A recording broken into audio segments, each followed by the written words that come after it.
Welcome back. In the previous part, we almost lost Navia when the bridge collapsed. But Neuvillette arrived and everything's okay. And now he's around. Let's go explore the ruins some more. Maybe there's a chest around here, actually. Gotta check, haven't we? We gotta be sure that maybe there's a chest around here. Don't say nothing. I mean, what's up here? I mean, maybe I meant to go up here later, but... Oh no, another unstable path. Watch your step. The music's kind of scary. I mean, the way it has a climbing area just implies that maybe we are meant to go there later. The music's gone back to normal here as well, so... It's all lovely. It's all lovely. It's very scary music. Very scary music. It's fine. It's fine. I feel good. Let's just go in here. It's going to be locked and we're going to have to climb. No? Oh. Oh, hello. Yoo-hoo! Yeah. Surprise! Away now. Well, I would use that ultimates, etc., but not exactly a thing to use them on, because it died fairly quickly. Now it's going to be up, isn't it? Yep, there we go. Oh no, it's falling apart again. Scary music again. It's fine. I like the scary music, it's lovely. Ow. Now I'm running out of stamina anyway, so... God, I need to have that build back up. What? I mean... I'm assuming that's what happens if you fall. But I kinda didn't, so... It's fine by me. Fine by me. Got me there a little bit quicker. Right, got my stamina to full now. There we go. Anything like over there? No. Hey, open. Hello, lads. Watch out! There are rocks falling over here! Oop. Oh no! Switch over. There we go. Like Farina's little guys keep getting everything. Like, come on now.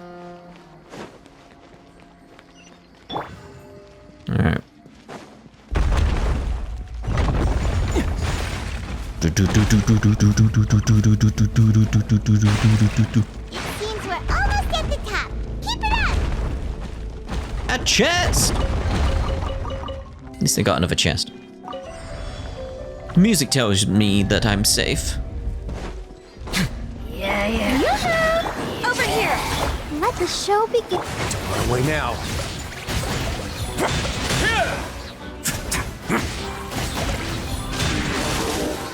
Stay cool and face your guilt. Freeze. There we go.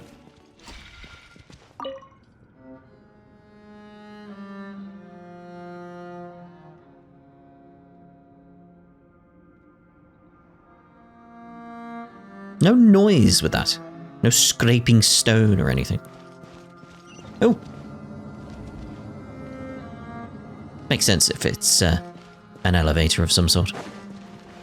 Alright, over we go then. Whee! I didn't miss a chest or anything, did I? I don't see one. Whee! I can't maintain it, I need to breathe. You know, every so often.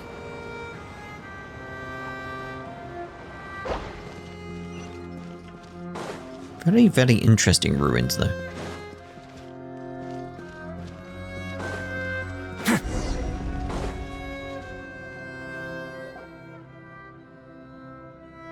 Looks like we've reached the end. This is the place? There should not be any other hidden spaces in the vicinity. How do you know that?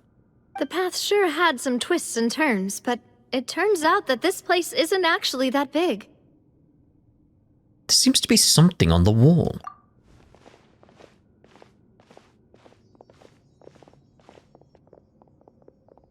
the prophecy? Stone slates?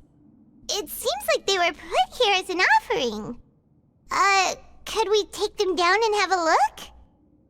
Perhaps we should just leave them be for now. Take them down? There are 4 locations in total, but only 3 stone slates. The slate that should be in the first empty spot is missing. The surrounding walls also show signs of damage.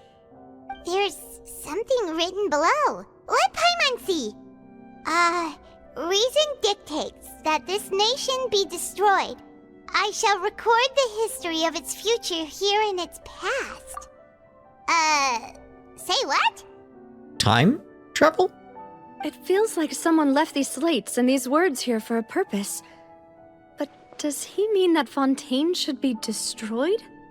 That would fit the circumstances dictated by the prophecy, yes. Indeed, the slate's contents correspond to it. Take the second slate, for example. Like, for me, the way that reads is that someone has actually seen Fontaine be destroyed and came back and wrote it on a wall. Yeah. There's a person kneeling here. She seems so dedicated. And there's a whole bunch of other people behind her doing the same. She's facing this... what is this? Some kind of island in the sky? I mean, it could be a cloud city. You know, like from Star Trek. But it's most likely Celestia? And is that Lady Farina in the third image? Did the Hydro Archon fall into the water? And is that a ring of people around her? Paimon doesn't quite get it. Are they all in the water? The fourth image. I know this one. This exactly matches the content of the prophecy. The people will all be dissolved into the waters, and only the Hydro Archon will remain, weeping on her throne. I mean, that's probably because she can actually walk on water, so... But yes, they do seem to match.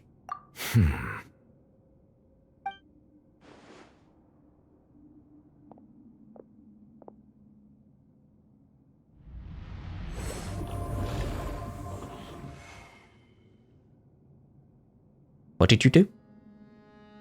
More information should be hidden in these slates, but I fear I cannot easily uncover it, most likely due to us missing the first slate. I am very sorry. Don't blame yourself, Monsieur Neuvillette. Deciphering ancient stone slates isn't one of your duties.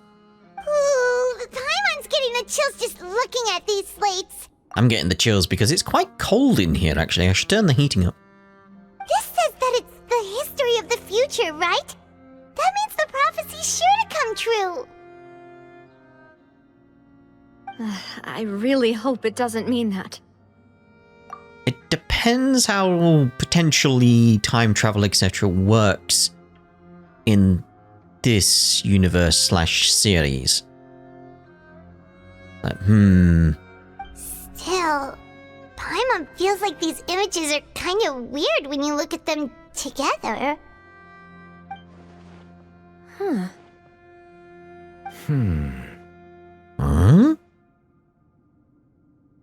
I get what you mean, Paimon. The issue is the order of the third and fourth images, right? I was thinking maybe the prophecy is backwards, but okay. That's right! If the images are in chronological order, shouldn't the fourth, the waters drowning Fontaine, come before the third, where the Hydro Archon herself falls into the water? And yet the order is reversed here. The second image is also quite concerning. What sin are the people in the images confessing to? If we go by timing, Lady Farina only emerges in the third image. That means that the person in the second image might be the previous Hydro Archon. Egeria, then. I had never met her, but her appearance here does match the records. The previous Archon kneeling before the floating island in the skies, as if confessing a sin. Did she herself commit that sin? And if not, why would she be in such a posture? Also, I'm still wondering why these ancient stone slates are here at all. Judging from their contents, could this place be the origin of the prophecy? Does that mean that someone, or some people, once saw these slates? And got them slightly wrong? But who would have created these slates and left these words here? It seems that any further clues will have to come from Farina. In that case, there's no time to lose. There's nothing else to be gained here, so let's head back first. Yeah, we better get somewhere safe for now. Triple dot. Honestly, who created these slates doesn't matter now. It kind of does. The real question is whether things will truly play out as the prophecy foretells or not. Yes, but knowing who created these slates may answer that question. That's the point. You know, challenge complete. Okay. At least we got the chest. Avenue. So, like, what do you think, Farina? What if it reacts to her being here? Like, you never know. It would be interesting if there was more to it, but no. No. Let's get out of here.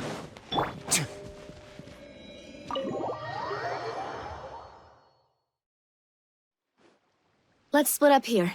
I'm going to check on what's happening with the Spina. You know how it is. There's some things you just need to be there for yourself.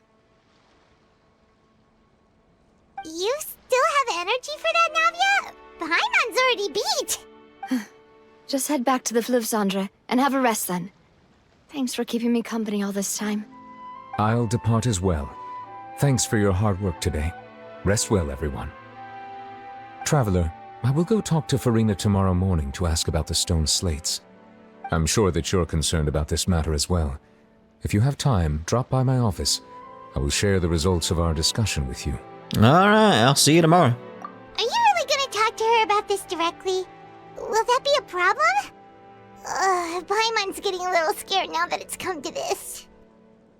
She has long been harboring secrets and will not give them up easily, which makes it all the more my duty to ensure that she understands the present situation. Alright, we'll leave it in your hands then. You're probably the best person to talk to her anyway. I will be carefully considering my words tonight. Traveler, Paimon, our safe house at the Fluvsandre is always open to you as ever, so please don't think you're an imposition. All right, I'll be on my way then. I really liked her story during this point.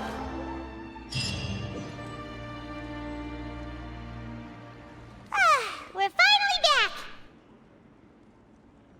Is that some cake I see? Oh, I fancy some cake now. I might go get some cake after this. Welcome back. We've got a special menu prepared for you two tonight.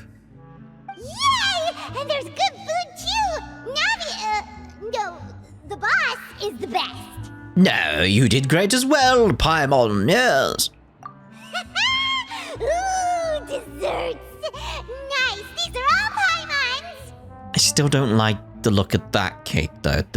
The green filling just throws me off. Paimon's already starting to forget what happened today. I haven't seen you in a very long while. Oh, that voice. Is that who I think it is? When was the last time we saw her? Huh? It's you two. What are you doing in Fontaine? What are you doing in Fontaine?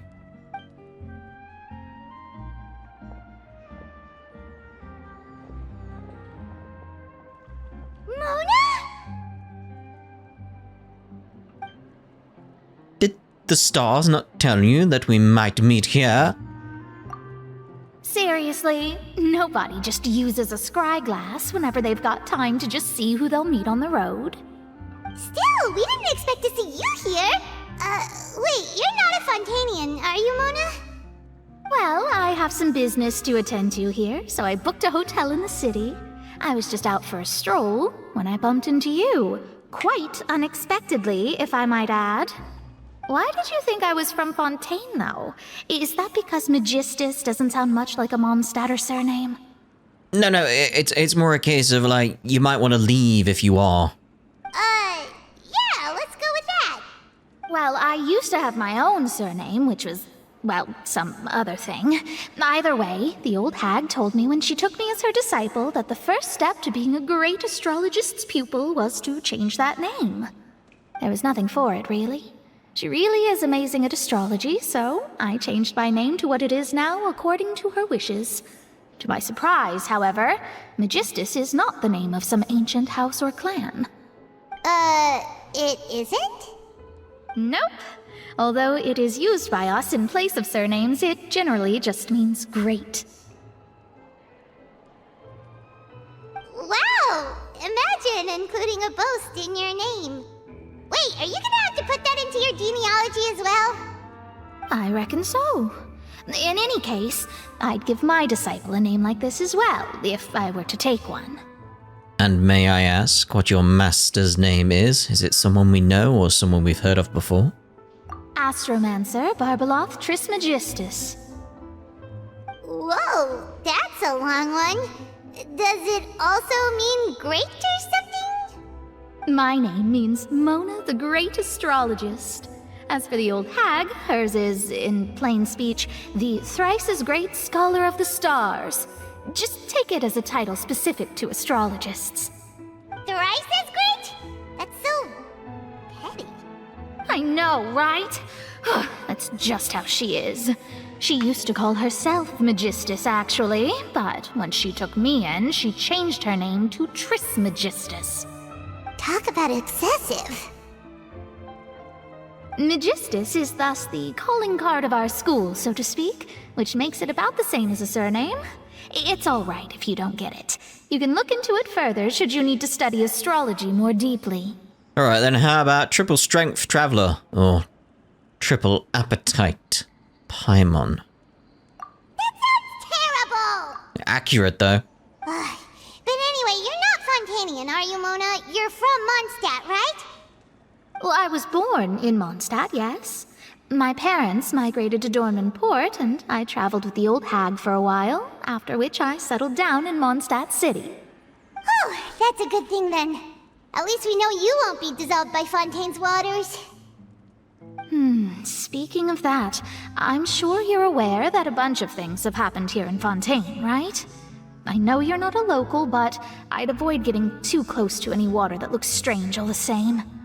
There's something ominous about it. Well, the water, I mean. Did you come to Fontaine because of the prophecy, Mona? That was the main reason, yes. Just a while back, the Steambird invited me to take part in a panel and speak about the circulation of the prophecy as an astrologist. The invitation was sent quite early on. I don't think anyone expected Fontaine to be in this much trouble. What do you make of that prophecy, Mona? Just tell us what you think as an astrologist. Your word would go a long way to make things more certain and less scary. What I can tell you is that I'm an astrologist, and that this prophecy concerns the fate of Fontaine, even that of all Tevat. Ascertaining this is akin to reading the fortune of the whole world. Yeah, again, if Fontaine ends up underwater, doesn't most of Tevat? Like, because it's really high up. I'm afraid that this is not something that just anyone can do. If I could do it, you would no longer call me an astrologist, but a visionary. But on the flip side, the prophecy is so huge and powerful that it must surely come from a powerful visionary. Its contents involve the fate of the world. Disregarding it would be a mistake. A visionary? Sounds really powerful and all, but does such a person really exist? Of course. The old hag could do it, and I'd bet there are others amongst those Hexenzirkel colleagues of hers who could do something similar. I need to ascertain the accuracy of the prophecy. Could you help me get in touch with your master? Huh? Are you sure? Yes? All right, I'll help you. It isn't often that I see you with such a serious look on your face. I'll tell you once I hear back from her. Thank you. Thanks, Mona. You're amazing as always. Oh, well, this is something only I can do after all. So yes, your praises are quite welcome. That's the greatest of astrologists for you! Of all the people we know, you know the star's the best! Indeed, indeed. That's the spirit. Oh, sorry. I came to see what all the commotion was about. If there's anything you need, do not hesitate to inform the Spina di Rosula. Oh, whoops. Guess we were getting a little too carried away there. Well, I'll go tend to my own business now. If I receive any news, I'll be sure to come find you two again. We shall see you soon. And there she goes, quick as rushing water. And here we are with the Spina guy giving us suspicious looks. Try to keep it down next time, Paimon. If Paimon hadn't spoken for you, it'd be you getting all the weird looks. Huh. The things Paimon does for you. Yeah. Thanks, Paimon. That's more like it. Yeah. After the conversation, you decide to get a good night's sleep to replenish your energy. Good morning. To be honest, Paimon's still feeling kind of sleepy. But it's time to get up, Traveler. We agreed to go see Neuvillette, so let's pack it up and get going. Nod. Just like Joker. Alright, so let's head over to the base, which is up there. What? Nope. The quest changed. Right, okay. Just took a little while. Hey, can I teleport straight inside? No. It just puts me in that location. I was wondering if I could teleport inside, it'd be fine. Make it much more simpler. Much more simpler. We're back! You're here! Finally! Finally?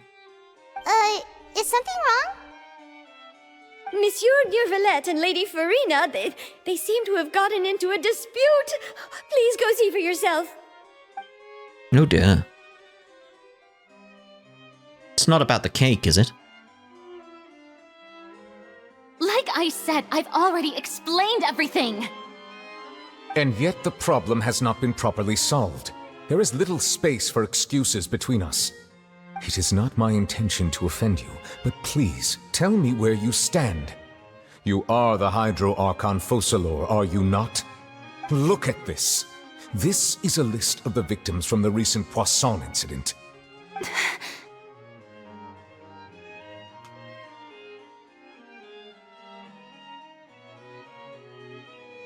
You mean they're all... We did not arrive in time to avert this disaster, and I will not have it happen again. I will say this once more. You must tell me everything you know. Yesterday, I found 3 stone slates in some ancient ruins near Poisson. Do you know anything about those? Seriously? You're questioning me like this is a court case now. I don't know anything about that. But you found them in some ancient ruins, you say? That's correct, which is why I came to ask you some questions. There should have been 4 slates, but one of them was missing. The other 3 feature different images that seem to correlate to the prophecy. Yeah, and we really need to know what's on that 4th one. The prophecy? The second of these slates depicts the previous Hydro Archon Egeria kneeling before a floating island in the sky, as if confessing something. Do you know nothing of this either? I don't. I've never seen such slates. I'll ask you again. Do you really have no information regarding the previous Archon? My deciphering of the slates indicates that the Hydro Archon Egeria once had to confess to, or apologize for, a certain sin. If anyone would know about it, it should be you.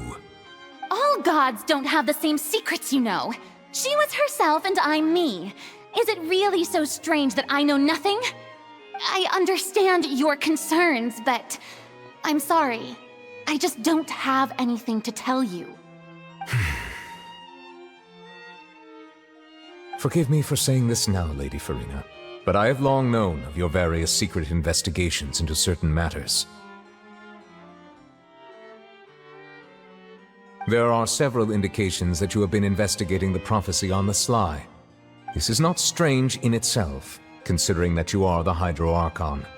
But it is strange that you should also claim to not know any of Egeria's secrets, as well as do nothing following your inquiries. You have never been as superficial as you have presented yourself to be, nor are you a fool. And yet, your behavior is very inconsistent.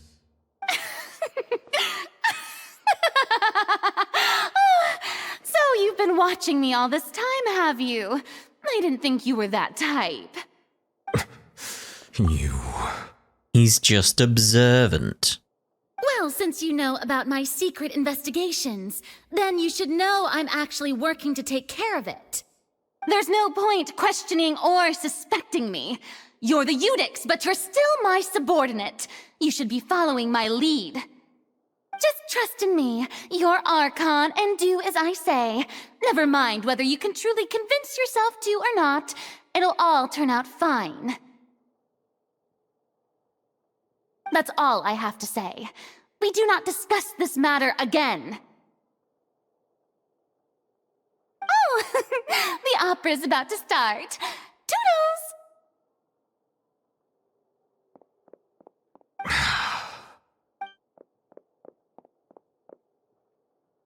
Slow-mo.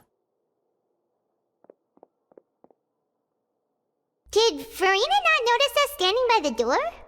Wonder what's up with her. She was smiling. She didn't seem in the mood to care if we were listening in or not. Yeah, she seems to be deliberately hiding something. I assume you've been outside for a while now? Oh, you noticed. Seems Farina didn't even realize we were here. She was in a great panic, though I cannot discern the reason. Our discussion reached impasses time and again, a state of affairs that we cannot allow to continue. Still, I do not understand. Dialogue is the basis for understanding, so why did she keep refusing to engage? I'm afraid questions alone might not suffice.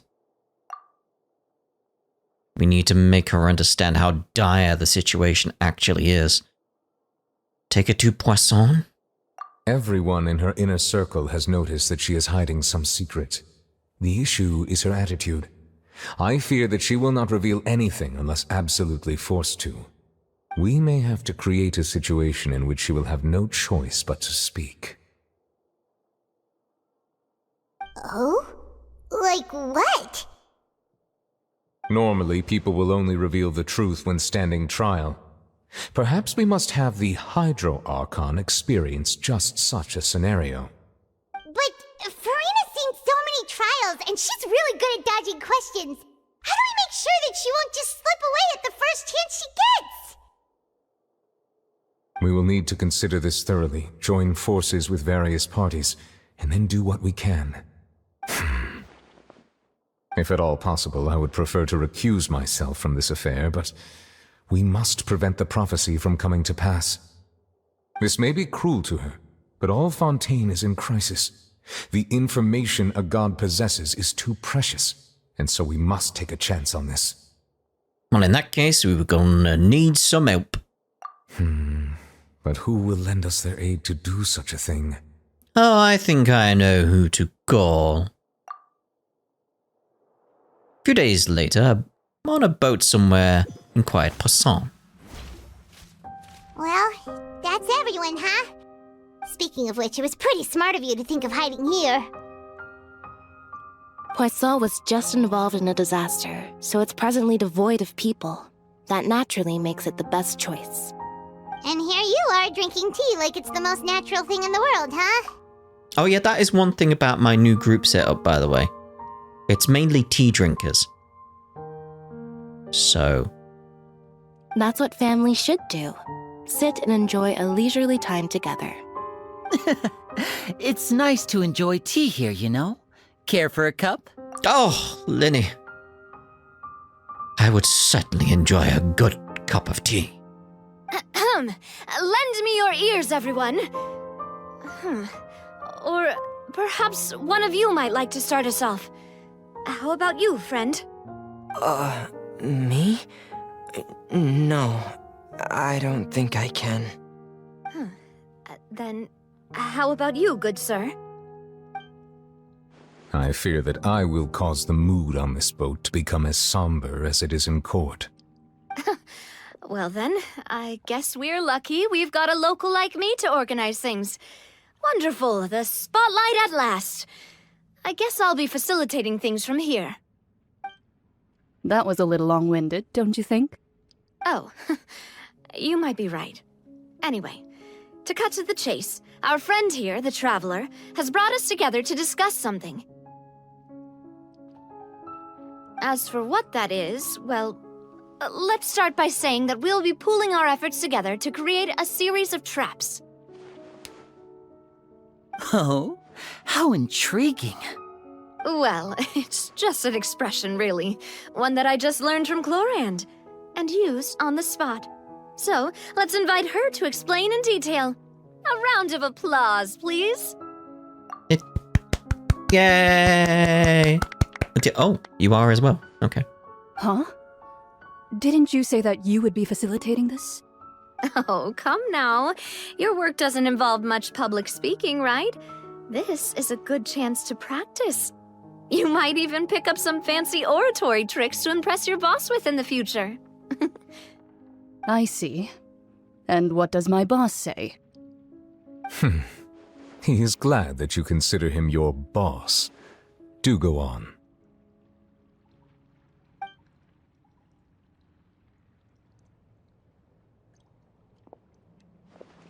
In that case, do any of you have experience hunting? No. Not that I recall. Fremine and I once used a wooden stick in a basket to catch wild rabbits when we were younger. As for Lynette, oh, right. You were sick that day, weren't you? I've also gone diving to catch some fish before. Does that count? I'm afraid not. You may or may not have heard, but Fontaine once played host to a group known as the Marechaussee Hunters. Though that was their name, they did not hunt animals, but rather various monsters left behind by the ancient dynasty of King Remus. Today, Fontaine's monster population has already thinned greatly, so the hunters have blended back into society, taking up arms in other lines of work. They even left a unique methodology of hunting in their wake. A trap comprises of the following components: bait, a trigger, and a containment device. Sometimes a lethal implement will also be necessary to deal with the prey. So, if we were to build a trap together, right now, what would you choose to build it with? For me, I would prefer something basket-shaped. Pigeons and rabbits will see the bait and naturally enter the snare. Our line of work requires a deft hand, and we're some of the best in the industry, so you can count on our techniques. You used some of those techniques while moving the people of Poisson, didn't you? My subordinates mentioned that you even performed some magic for the bawling children. Yes, and I even managed to gather some intelligence in the meantime. I'm quite the multitasker if I do say so myself. I'm afraid I can't claim that as my strong suit. I prefer more stable methods, like placing bait in the water and waiting for the fish to come within reach. That's the kind of method I would count on. Calm and steady. Exactly the kind of person who would catch loads of fish. And I can be their assistant. You'll make the tea. Because everyone needs a good cup of tea. Helps you get the work done. With discretion, I'm sure. I'd probably use some sort of mechanical animal. Papa once bought me some small clockwork squirrels, mice, and such. When placed in the forest, they can attract others of their kind. I remember that you liked those too, didn't you? Yes, I like them as well. I used to have a clockwork squirrel. In World of Warcraft, anyway. I did. And that would be a good way to go about it. If they're realistic enough, animals of the same kind will follow them all the way to the trap. What about you, Monsieur Neuvillette? I fear I do not have any related experience. That makes sense. You usually solve problems directly, without the use of any such tricks. But I do have one more question for you, monsieur. If we were to create a trap now, how would you design it? I would like for it to be effective, but bring no harm to the prey. A more gentle trap would be ideal. Kind, as always. However, our intention doesn't necessarily change the containment device and the type of implement we need. If we wanted to kill the prey in one strike, we would need a powerful implement. However, that also goes for prey that must be captured and safely contained. Wait, why is that? Only a hunter who's a true expert at subduing their prey can snare it without harming it. The line that divides life and death is often exceedingly thin. So are we going hunting together? Huh. We hadn't thought of seeing ourselves as hunters. It kinda works, but maybe it's still not the best metaphor. If our means of capturing and dealing with our prey is to put them on trial, then the hunting metaphor is actually quite accurate. But we shall require much more courage than any hunter to judge a god, a being whose seat is an exalted throne. That's right. Oh, so that's what's going on. Sounds very interesting. Oh. Chlorine's hunting metaphor was just that, a metaphor. You will not call this a hunt because that is not what you should do at present, nor has the relationship between you and Furina reached such a dire stage. What you need is simply the secrets she is keeping. Attempting to take her secrets is an act of sacrilegious disrespect, but must be done to prevent Fontaine from sinking into the waters, as foretold in the prophecy. There is neither hunter nor prey, but there must be a trap. That is what you will need. How do we go about that? At least the tea's still here. We could get a cup. And I think we will get a cup of tea in between the parts, mainly because I'm still a bit chilly. I've turned the heating up, but a cup of tea will warm me right up, so I feel that's very much on the cards. And in the next part, we'll head back on over to the city and see about going back to the headquarters. I mean, I'll head there now, but, you know, we'll get to the story bit in the next part, after I've had my cup of tea. Ta-da for now!